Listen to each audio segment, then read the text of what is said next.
Maintaining nuclear deterrence without any nuclear restraint, without any agreements, is just too dangerous.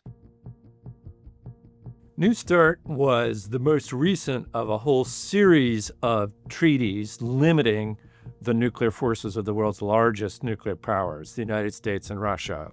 It limited the strategic deployed nuclear forces of each side to 1,550 nuclear weapons, and it also put in place a whole system of on-site inspections and data declarations that helped improve the transparency of the nuclear activities on each side, as well as prohibiting interference with what's referred to as the national technical means of verification, that is spy satellites and things like that, so that neither side was interfering with the other side's ability to see and confirm what could be seen from space. All of that is now expired.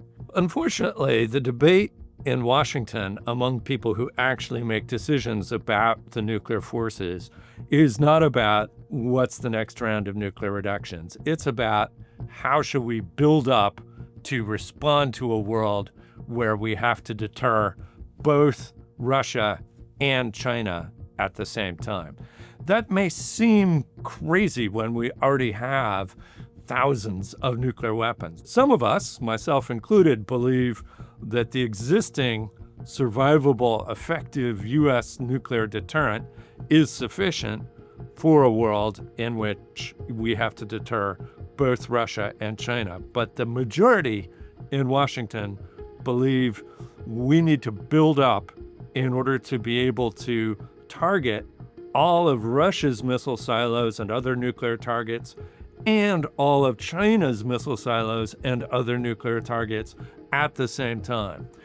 If you want to do both of those things, then it's correct. You need more nuclear weapons. But if the United States builds more, Russia, which really sees its parity with the United States as a key symbol of it still being a major player on the world stage, will build more. And both Russia and China are not going to be comfortable with a world in which the United States is trying to be able to destroy all of their nuclear forces and then use missile defenses that are completely unlimited to mop up whatever retaliation they may be able to muster.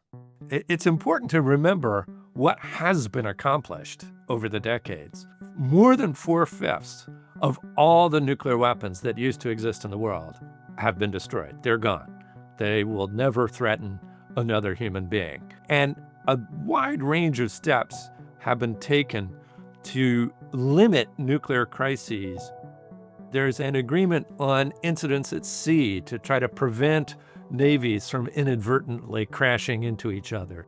There's a hotline so that top leaders can communicate with each other in the midst of a crisis. In the past, there have been military-to-military communications and discussions so that the commander on each side in a particular region would actually know each other and have each other's phone number and so on when the crisis occurred. Now, a bunch of those things have either been abandoned or undermined as the hostility between Washington and Moscow has grown since Russia's full-scale invasion of Ukraine in 2022. But there's a lot there that could be rebuilt or built better for the changing technological world that we're in now. If President Trump were to call me and ask me what to do, I would tell him, number one, don't let a nuclear arms buildup get locked in while talks are going on or even before you manage to get talks going on. Accept, at least quietly, the idea of staying within the New START limits. Maybe you could get a deal with Russia that just a political commitment that neither side is going to build up their nuclear forces for now while we're talking.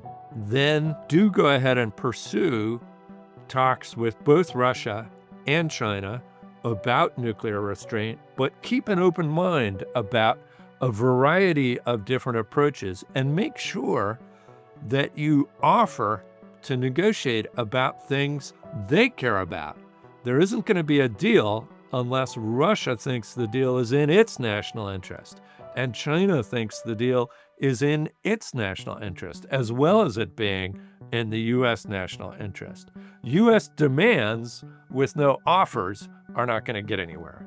One of the things we've learned over the last 50 years of nuclear arms control is that maintaining nuclear deterrence without any nuclear restraint, without any agreements, is just too dangerous. You need a balance between nuclear deterrence, which is based on threats, and nuclear restraint, which is based on cooperation toward the common interest in nuclear survival.